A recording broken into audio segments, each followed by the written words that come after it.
Assalamualaikum warahmatullahi wabarakatuh. Saya Wahyu Ardiansyah dari Prodi PGMI semester 7 unit 4 ingin mempresentasikan hasil kelompok saya yang berjudul Dampak Keluarga Broken Home Terhadap Anak. Dibimbing oleh dosen pembimbing saya Bu Sohelayanti MPDI. Langsung saja masuk poin yang pertama, poin A, pengertian broken home.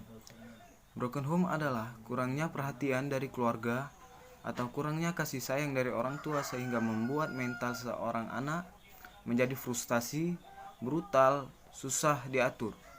Broken home sangat berpengaruh besar pada mental seorang pelajar. Hal inilah yang mengakibatkan seorang pelajar tidak mempunyai minat untuk berprestasi.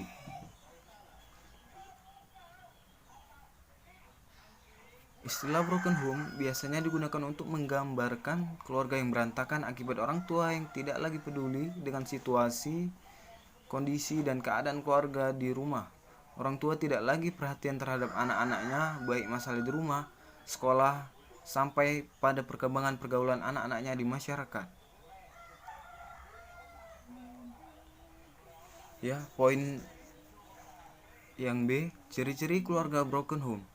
Munculnya masalah, broken home menimbulkan suatu perasaan menyesal pada anak dan melakukan identifikasi ulang. Ketiadaannya dukungan sosial menyebabkan kurangnya alternatif pemasukan bagi anak itu untuk melakukan reidentifikasinya. Orang tua yang semulanya menjadi teladan akan dianggap sebagai pembawa petaka baginya. Dari asumsi inilah muncullah rasa ketidakpercayaan pada diri anak itu.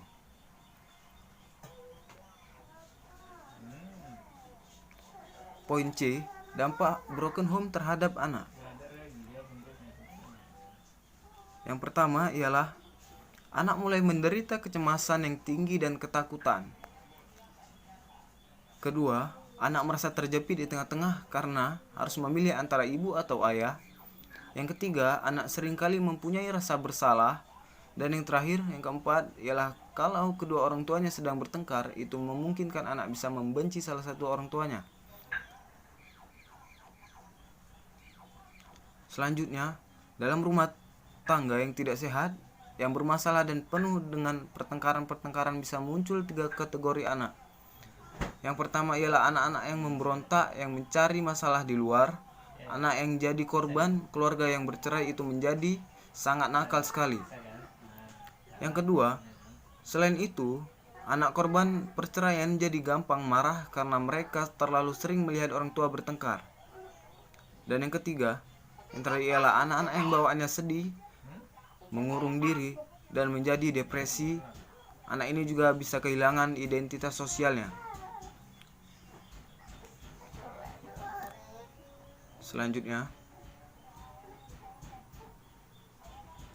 ada 3 gangguan kejiwaan pada anak broken home. Yang pertama ialah broken heart. Broken heart ini ialah si anak merasakan kepedihan dan kehancuran hati sehingga memandang hidup ini hanya sia-sia dan mengecewakan. Kecenderungan ini membentuk si anak tersebut menjadi orang yang krisis kasih dan biasanya lari kepada yang bersifat keanehan. Yang kedua ialah broken relation. Broken relation ini ialah si anak merasa bahwa tidak ada orang yang perlu dihargai, tidak ada orang yang dapat dipercaya, serta tidak ada orang yang dapat diteladani. Kecenderungan ini membentuk si anak menjadi orang yang masa bodoh terhadap orang lain, ugal-ugalan, cari perhatian, kasar, egois, dan tidak mendengar nasihat orang lain. Dan gangguan kejiwaan yang ketiga ialah broken values. Broken values ini ialah si anak kehilangan nilai kehidupan yang benar. Baginya dalam hidup ini tidak ada yang baik, benar, atau merusak, yang ada hanya yang menyenangkan dan yang tidak menyenangkan. Pokoknya apa saja yang menyenangkan saya lakukan, apa yang tidak menyenangkan tidak saya lakukan. Itu anggapan anak yang gangguan broken values. Poin D, efek-efek kehidupan anak broken home. 1. Akademis problem. Seseorang yang mengalami broken home akan menjadi orang yang malas belajar dan tidak bersemangat. Yang kedua, behavioral problem. Mereka mulai memberontak dan kasar. Dan ketiga, sexual problem. Krisis kasih mau coba ditutupi dengan mencukupi kebutuhan hawa nafsu. Yang keempat, spiritual problem. Mereka kehilangan father figure. Dan poin yang terakhir ialah poin E, selesai solusi mencegah dampak negatif pada anak broken home. Agar para anak yang sedang mencari jati diri tidak semakin terjerumus, tentunya diperlukan peranan orang tua. Selain itu dibutuhkan pengawasan ketat dari pihak sekolah, dan itu menjadi kunci keberhasilan pencegahan kenakalan bayi sebagai akibat broken home maupun akibat hal lainnya.